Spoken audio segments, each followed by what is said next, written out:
जय श्री कृष्णा। राधे राधे। मेरी YouTube channel धर्म कर्म की कहानियां में आपका हार्दिक स्वागत है। श्री हरि विष्णु की कृपा सदैव आप और आपके समस्त परिवार पर बनी रहे। दोस्तों, आज की वीडियो में मैं आपसे बात करने वाली हूं पौष मास की शुक्ल पक्ष की एकादशी के बारे में, जिसे कहा जाता है पौष पुत्र एकादशी। अब इस एकादशी व्रत के नाम से ही पता चलता है कि इस एकादशी का व्रत धारण करने से संतान संबंधी समस्याएं दूर होती हैं।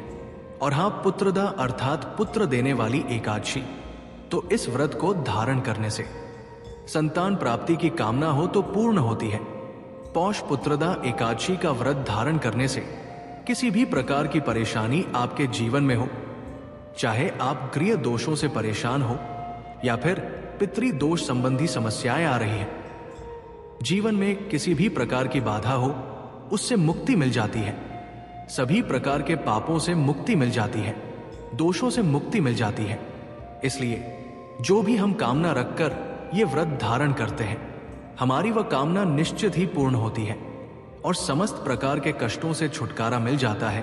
तो एक मनुष्य को एकादशी का व्रत अवश्य धारण करना चाहिए। अब मान लीजिए कि आप किसी कारण वश व्रत नहीं कर पा रहे हैं, तो भी आपको एकादशी के दिन भगवान श्री हरि विष्णु की विधि विधान से पूजा करनी चाहिए और कुछ विशेष नियमों का पालन करना चाहिए। आइए सुनते हैं पुत्रदा एकादशी के दिन सुनी जाने वाली सभी कहानियां। सबसे पहले सुन लेते हैं पौष पुत्रदा एकादशी व्रत कथा। एक समय अर्जुन और भगवान कृष्ण धर्म पर चर्चा कर रहे थे। तब एकादशी के महात्म्य का आनंद लेते हुए अर्जुन ने कहा, हे प्रभु, ये कल्याणकारी और महापुण्यदायी कथा सुनकर तो मेरे आनंद की सीमा नहीं रही।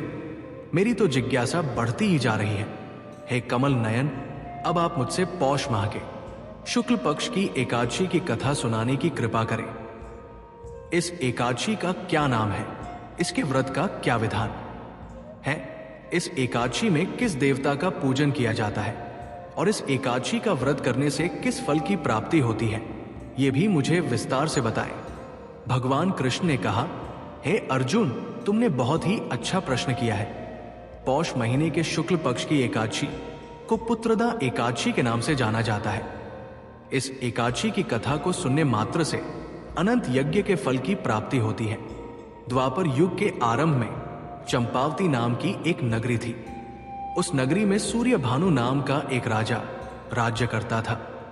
वो राजा पुत्रहीन था, इसीलिए बहुत दुखी रहता था। उसे वो राज्य सुख और वैभव सब कुछ बड़ा ही कष्टदायक प्रतीत होता था, क्योंकि पुत्र के बिना मनुष्य को इस लोक और परलोक कहीं भी सुख नहीं मिलता। राजा ने पुत्र प्राप्ति के बहुत उपाय किए, पर उसका हर उपाय निष्फल रहा। जैसे जैसे राजा सूर्य भानु वृद्धावस्था की ओर बढ़ रहा था, वैसे वैसे उसकी चिंता भी बढ़ती ही जा रही थी। एक दिन राजा ने अपनी सभा को संबोधित करके कहा, ना ही मैंने अपने जीवन में कोई पाप किया है और ना ही अन्यायपूर्वक प्रजा से धन एकत्रित किया है, ना ही प्रजा को कभी कष्ट दिया है और ना ही कभी देवता और ब्राह्मणों का निरादर किया है। मैंने तो प्रजा का सदैव अपने पुत्र की तरह पालन किया, कभी किसी से ईर्ष्या भाव भी नहीं किया, सभी को एक समान समझा है। मेरे राज्य में तो कानून भी ऐसे नहीं जो प्रजा में अनावश्यक डर उत्पन्न करें। इस प्रकार धर्मयुक्त राज्य व्यवस्था चलाने पर भी मैं इस समय अत्यंत दुख भोग रहा हूं। इसका क्या कारण है, मेरी समझ में तो कुछ नहीं आ रहा है। अब आप सब विचार करें कि इसका क्या कारण है और क्या इस जीवन में मैं इस कष्ट से मुक्त भी पाऊंगा कि नहीं।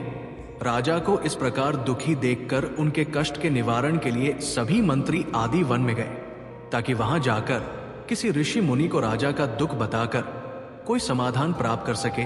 वन में जाकर उन्होंने श्रेष्ठ ऋषि मुनियों के दर्शन किए। उस वन में वयोवृद्ध और धर्म के ज्ञाता महज्ञानी महर्षि लोमस जी भी रहते थे। वे सभी जन महर्षि लोमस जी के पास गए। उन सब ने महर्षि लोमस जी को प्रणाम किया और उनके सामने बैठ गए। महर्षि के दर्शन से सभी को बड़ी प्रसन्नता हुई। तब सब ने महर्षि लोमस जी से प्रार्थना की, हे देव, हमारे अहो भाग्य है कि हमें आपके दर्शन का सौभाग्य प्राप्त हुआ। मंत्री की बात सुनकर लोमश ऋषि ने कहा, हे मंत्री, आप लोगों की विनती और सद्व्यवहार से मैं बहुत प्रसन्न हूं। आप मुझसे अपने आने का कारण कहें, जिससे कि मैं आपके कार्य को अपनी सामर्थ्य के अनुसार कर सकूं, क्योंकि मेरा तो शरीर ही परोपकार के लिए बना है। लोमश ऋषि के ऐसे मृदु वचन सुनकर मंत्री कहने लगे, हे ऋषिवर, आप तो हमारी सभी बातों को जानने में ब्रह्मा जी से भी ज्यादा समर्थ है। अतः आप हमारे संदेह को दूर करें। चंपावती नाम की नगरी में हमारे महाराजा सूर्यभानु बड़े ही धर्मात्मा और प्रजा वत्सल हैं। वे अपनी प्रजा का पुत्र की तरह धर्म अनुसार पालन करते हैं, लेकिन फिर भी पुत्रहीन हैं। हे महामुनि, इस दुख से वे बहुत दुखी रहते हैं। हम उनकी प्रजा हैं, हम भी उनके दुख से दुखी हो रहे हैं, क्योंकि प्रजा का कर्तव्य होता है कि राजा के सुख में सुख माने और दुख में दुख माने। हमें उनके पुत्रहीन होने का कोई भी कारण अभी तक ज्ञात नहीं हुआ है, इसीलिए हम आपके पास आए हैं। अब आपके दर्शन करके हमें विश्वास है कि हमारा दुख अवश्य ही दूर हो जाएगा, क्योंकि महान पुरुषों के दर्शन मात्र से प्रत्येक कार्य की सिद्धि हो जाती है। अतः आप हमें बताने की कृपा करें कि किस विधान से हम हमारे महाराज पुत्रवान हो सकते हैं। हे ऋषिवर, ये आपका हम पर और हमारे राज्य की प्रजा पर बड़ा ही उपकार होगा। ऐसी प्रार्थना को सुनकर लोमश ऋषि नेत्र बंद करके राजा के पूर्व जन्म का विचार करने लगे। कुछ देर तक ध्यान करने के बाद लोमश ऋषि ने कहा, हे मंत्रीजनों, ये राजा पिछले जन्म में अत्यंत उदंड था, बुरे कर्म किया करता था। उस जन्म में एक गांव से दूसरे गांव में बेकार ही घूमा करता था। एक बार पौष महीने के शुक्ल पक्ष की एकादशी के दिन की बात है। ये 2 दिन से भूखा था। दोपहर के समय एक जलाशय पर जल पीने गया। उस स्थान पर उस समय बिहाई हुई एक गाय जल पी रही थी। राजा ने उसे प्यासी ही भगा दिया और खुद जल पीने लगा। ये श्रेष्ठ पुरुषों, इसीलिए राजा को ये कष्ट भोगने पड़ रहे हैं। एकादशी के दिन राजा भूखा रहा। उसका फल ये हुआ कि इस जन्म में वो राजा बना और प्यासी गाय को जलाशय से भगाने के कारण पुत्रहीन है। ये जानकर सभी सभासद प्रार्थना करने लगे, हे ऋषिवर, शास्त्रों में लिखा है कि पुण्य से पाप नष्ट हो जाते हैं। अतः कृपा करके हमें कोई ऐसा उपाय बताइए जिससे हमारे राजा के पूर्व जन्म के पाप नष्ट हो जाए और उन्हें पुत्र रत्न की प्राप्ति हो। यह प्रार्थना सुनकर लोमश ऋषि कहने लगे, हे श्रेष्ठ पुरुषों, यदि तुम सब पौष माह के शुक्ल पक्ष की पुत्रदा एकादशी का व्रत और रात्रि जागरण करो और द्वादशी आने पर व्रत का पारण करके उस व्रत का फल राजा के निमित्त कर दो, तो तुम्हारे राजा के यहां पुत्र उत्पन्न होगा। राजा के सभी कष्टों का नाश हो जाएगा।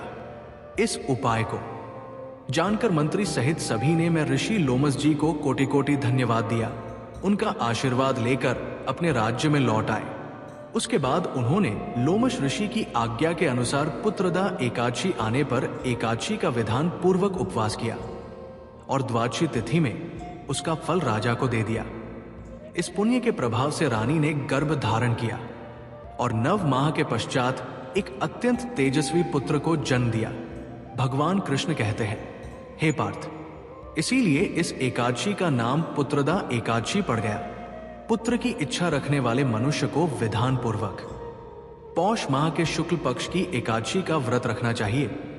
इस व्रत के प्रभाव से लोक में सुख और परलोक में स्वर्ग की प्राप्ति होती है। बोलिए विष्णु भगवान की जय हो, एकादशी माता की जय हो। अब आइए श्रवण करते हैं ग्यारस माता की कथा। इस कथा के बिना एकादशी का व्रत अधूरा माना जाता है।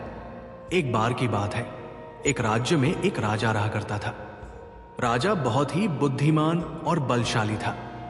वो सदैव अपनी प्रजा का बहुत ही अच्छे से ध्यान रखता था। प्रजा भी अपने राजा को बहुत पसंद करती थी। राजा की 2 बेटियां थीं। राजा अपनी दोनों बेटियों से बहुत ही प्रेम किया करता था। राजा की दोनों बेटियां बहुत ही सुंदर थीं, लेकिन राजा की छोटी बेटी देखने में बहुत ही सुंदर और धार्मिक प्रवृत्ति की थी। वो 12 मास ग्यारस माता की पूजा और व्रत किया करती थी। सभी लोग राजा की छोटी बेटी से बहुत प्रेम करते थे और खूब प्रशंसा किया करते थे, क्योंकि वो बोलने में बहुत ही अच्छी थी। राजा भी अपनी छोटी बेटी को बड़ी बेटी से कुछ ज्यादा ही प्रेम करता था, जिस कारण राजा की बड़ी बेटी को अपनी छोटी बहन से नफरत होने लगी। समय के साथ राजा की दोनों बेटियां बड़ी हो गई। तब एक पड़ोस के राज्य में रहने वाला राजकुमार राजा की बड़ी बेटी के लिए रिश्ता लेकर आया। जैसे ही उस राजकुमार की नजर राजा की छोटी बेटी पर पड़ी, तो वो राजकुमार छोटी बेटी पर मोहित हो गया और उसी से विवाह करने की सोचने लगा।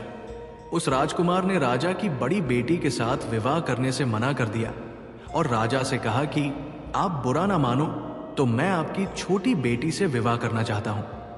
जब यह बात राजा की बड़ी बेटी को पता चली, तो वो अपनी छोटी बहन से और भी ज्यादा नफरत करने लगी। राजा की बड़ी बेटी ने अपनी छोटी बहन को अपना सबसे बड़ा दुश्मन मान लेती है और अपनी छोटी बहन से बदला लेने का लेती है, जिसके चलते उसने सोचा कि छोटी बहन को जान से मार देती हूं। एक दिन राजा की बड़ी बेटी ने लड्डू में जहर मिलाकर अपनी छोटी बहन को दे दिया। छोटी बहन ने वो लड्डू खा लिया, लेकिन लड्डू खाने के बाद भी छोटी बहन को कुछ भी नहीं हुआ। बड़ी बहन ये देखकर बहुत ही आश्चर्यचकित हुई, लेकिन बड़ी बहन ने हार नहीं मानी। एक दिन जब छोटी बहन अपने कमरे में सो रही थी, तब उसने मटके में सांप रखकर उसके कमरे में छोड़ दिया, लेकिन सांप भी छोटी बहन को कुछ नहीं कर पाया। जिसके बाद बड़ी बहन ने अपनी छोटी बहन से कहा कि चलो बहन, आज हम कुएं से पानी भर कर लाते हैं। छोटी बहन अपनी बड़ी बहन के कहे अनुसार उसके साथ पानी लेने के लिए चली गई। जैसे ही वो कुएं से पानी निकालने लगी, तो बड़ी बहन ने उसे कुएं में धक्का दे दिया, लेकिन ग्यारस माता के आशीर्वाद से वो सकुशल बाहर निकल आई। ये देखकर उसे बहुत ही आश्चर्य हुआ कि ना जाने मैंने कौन कौन से प्रयास किए हैं, फिर भी इसका कुछ भी नहीं बिगड़ा। बड़ी बहन एक दिन अपनी छोटी बहन के पास जाकर कहने लगी कि बहन, क्या तुमको पता है, भगवान सबकी मृत्यु एक निश्चित समय पर लिखते हैं। तुम्हारी और मेरी मृत्यु कैसे होगी, क्या तुम जानती हो? तब छोटी बहन ने कहा, हाँ बहन, मेरी मृत्यु कैसे होगी ये तो मैं जानती हूं। छोटी बहन से यह सुनकर बड़ी बहन को बहुत ही संतुष्टि हुई और सोचने लगी कि इस बार मैं इसे जरूर मार दूंगी। उसने अपनी छोटी बहन से कहा कि अपनी मृत्यु का राज मुझे तो बताओ, मैं तुम्हारी बड़ी बहन हूं। छोटी बहन ने अपनी बड़ी बहन से कहा कि मेरी मृत्यु एक तोते में है, अर्थात तोते के गले में एक हार है। उसी से मेरी मृत्यु होगी। जब कोई उस तोते को मारकर वो हार अपने गले में पहन लेगा, तो मैं मूर्छित हो जाऊंगी, और जैसे ही उस हार को अपने गले से उतार देगा, तो मैं वापस जीवित हो जाऊंगी। अपनी छोटी बहन की मृत्यु का राज जानकर बड़ी बहन बहुत ही खुश हुई और उसने अपनी छोटी बहन को मारने के लिए उस पालतू तोते को ढूंढना शुरू कर दिया। लेकिन छोटी बहन को इस बात का पता था कि वो मेरी जान लेना चाहती है। वो अपने पिताजी के पास गई और अपने पिताजी से कहा कि पिताजी, अगर मेरी मृत्यु हो जाए तो मुझे जलाना मत, बल्कि आप मुझे पुरानी वाली जो हवेली है उसमें एक पलंग पर लिटाकर छोड़ देना। अपनी छोटी बेटी के मुंह से यह बात सुनकर राजा को बहुत ही बुरा लगा। उसने अपनी बेटी से पूछा कि बेटी, तुम ऐसी बातें क्यों कर रही हो? 2-4 दिन में तेरी शादी होने वाली है। तब राजा की छोटी बेटी ने बताया कि पिताजी, समय किसी के लिए नहीं रुकता, कब क्या हो जाए किसी को कुछ भी पता नहीं है। फिर राजा ने अपनी छोटी बेटी से कहा कि तुम्हारा ऐसा बोलना मुझे बिल्कुल भी अच्छा नहीं लगता। लेकिन छोटी बेटी ने अपने पिताजी को ऐसा करने पर मजबूर कर दिया और वचन ले लिया कि मरने के बाद जलाना नहीं है। राजा ने भी अपनी छोटी बेटी की बात मान ली और 2-3 दिन बाद शादी का समय आया। पूरे घर में शादी का माहौल था और गाजे बाजे के साथ बारात आई। राजकुमार बारात लेकर राजा के घर आया। राजकुमार और राजा की छोटी बेटी का विवाह शुरू हो गया। जैसे ही राजा की छोटी बेटी राजकुमार के साथ अपने फेरे लेना शुरू करती है, तो उसी समय उसकी बड़ी बहन अपनी छोटी बहन के कमरे में जाकर उसके तोते को पकड़ लेती है और उसे जान से मार देती है। तोते के गले में जो हार था उसे अपने गले में धारण कर लेती है। जैसे ही बड़ी बहन ने हार को अपने गले में डाला, उधर छोटी बहन के 3.5 फेरे ही पूरे हुए थे और वो बेहोश होकर गिर गई। इसके बाद राजा ने बड़े बड़े हकीम को बुलाया और अपनी छोटी बेटी का इलाज करने को कहा।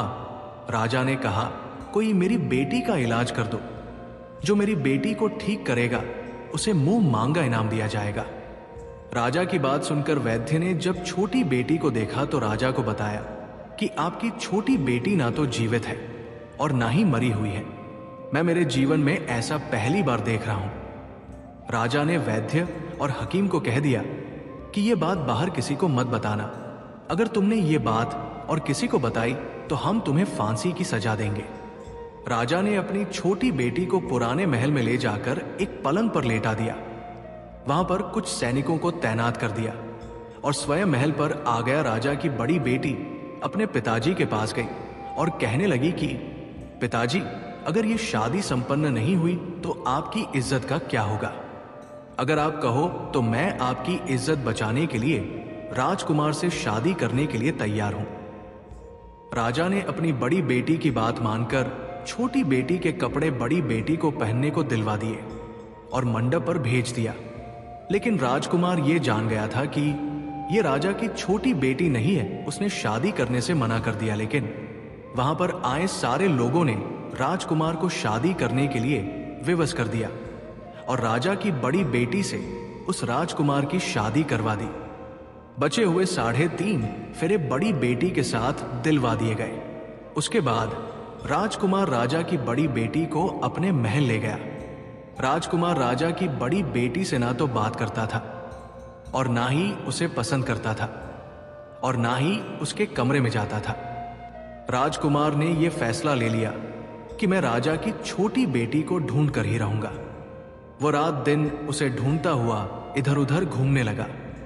एक दिन राजकुमार अपने घोड़े पर सवार होकर राजा के पुराने महल के पास पहुंच गया, जहां पर उसने कुछ सैनिकों को देखा।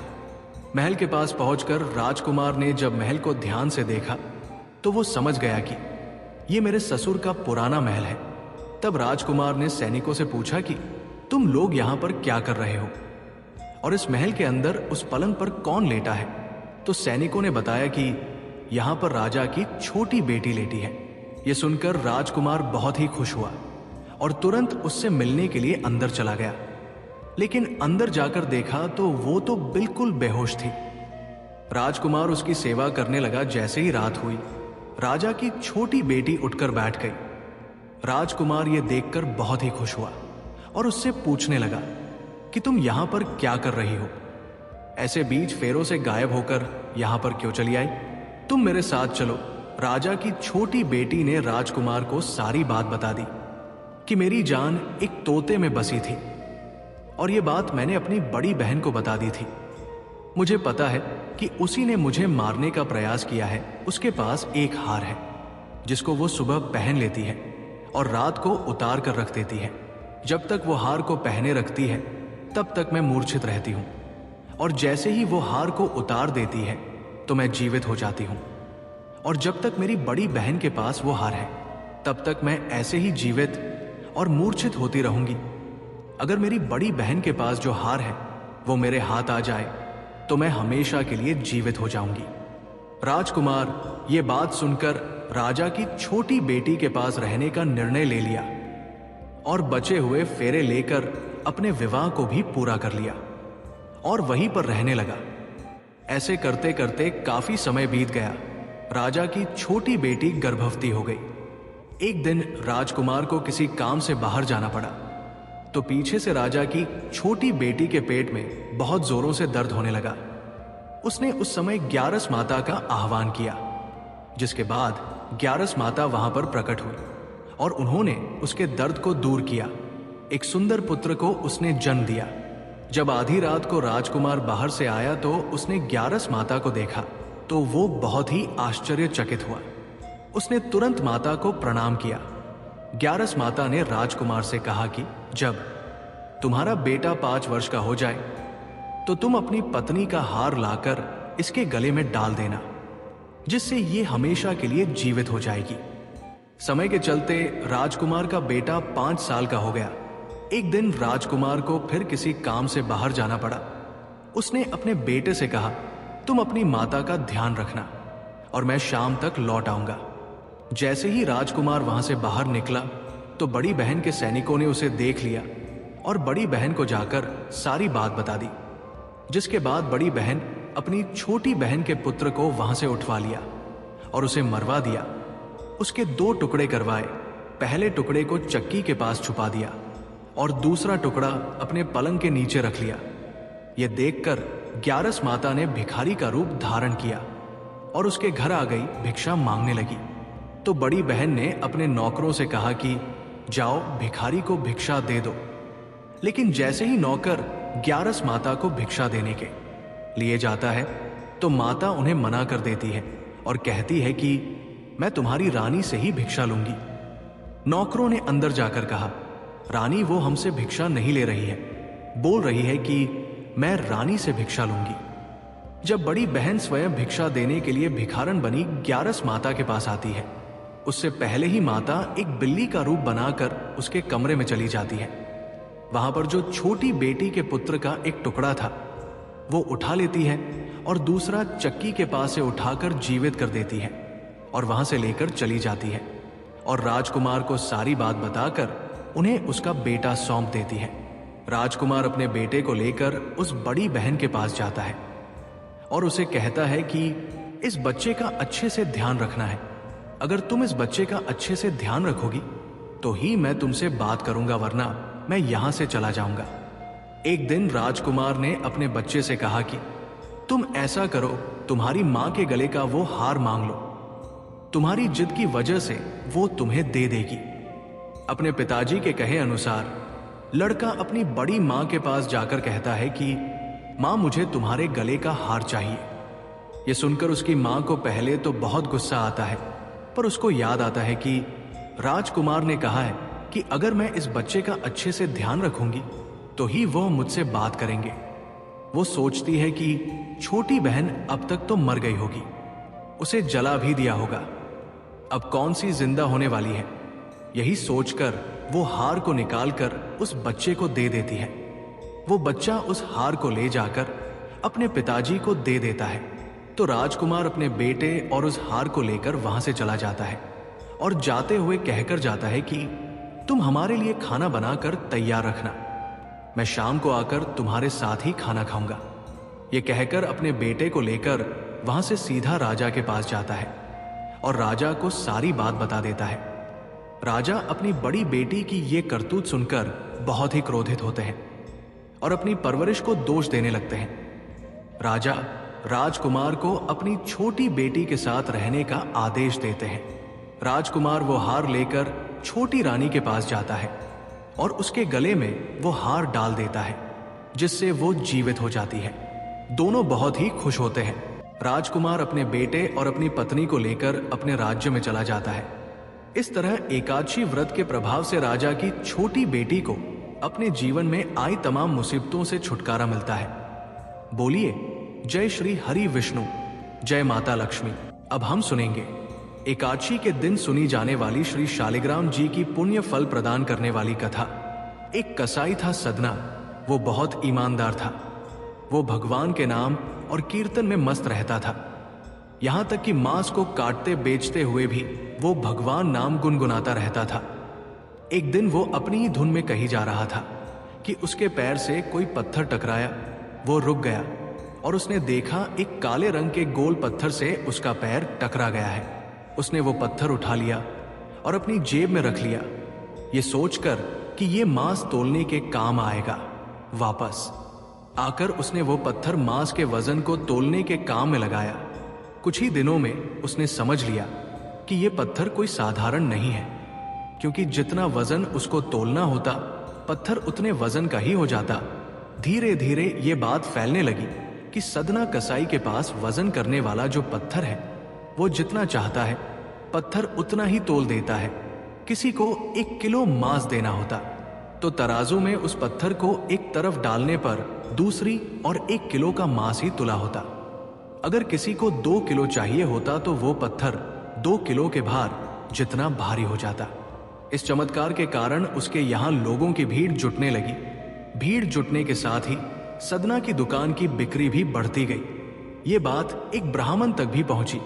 हालांकि वो ऐसी अशुद्ध जगह पर नहीं जाना चाहते थे जहां मांस कटता हो व बिकता हो, किंतु चमत्कारिक पत्थर को देखने की उत्सुकता उसे सदना की दुकान तक खींच लाई। दूर से खड़ा वो सदना कसाई को मांस तोलते देखने लगा। उसने देखा कि कैसे वो पत्थर हर प्रकार के वजन को बराबर तोल रहा था। ध्यान से देखने पर उसके शरीर के रोंगटे खड़े हो गए। भीड़ के हटने अर्थात कम होने के बाद ब्राह्मण सदना कसाई के पास गया। ब्राह्मण को अपनी दुकान में आया देखकर सदना कसाई प्रसन्न भी हुआ और आश्चर्यचकित भी। उसने बड़ी नम्रता से ब्राह्मण को बैठने के लिए स्थान दिया और पूछा कि हे ब्राह्मण देव, मैं आपकी क्या सेवा कर सकता हूं? ब्राह्मण बोले, तुम्हारे इस चमत्कारिक पत्थर को देखने के लिए ही मैं तुम्हारी दुकान पर आया हूं, या यूं कहूं कि यह चमत्कारी पत्थर ही मुझे खींच कर तुम्हारी दुकान पर ले आया है।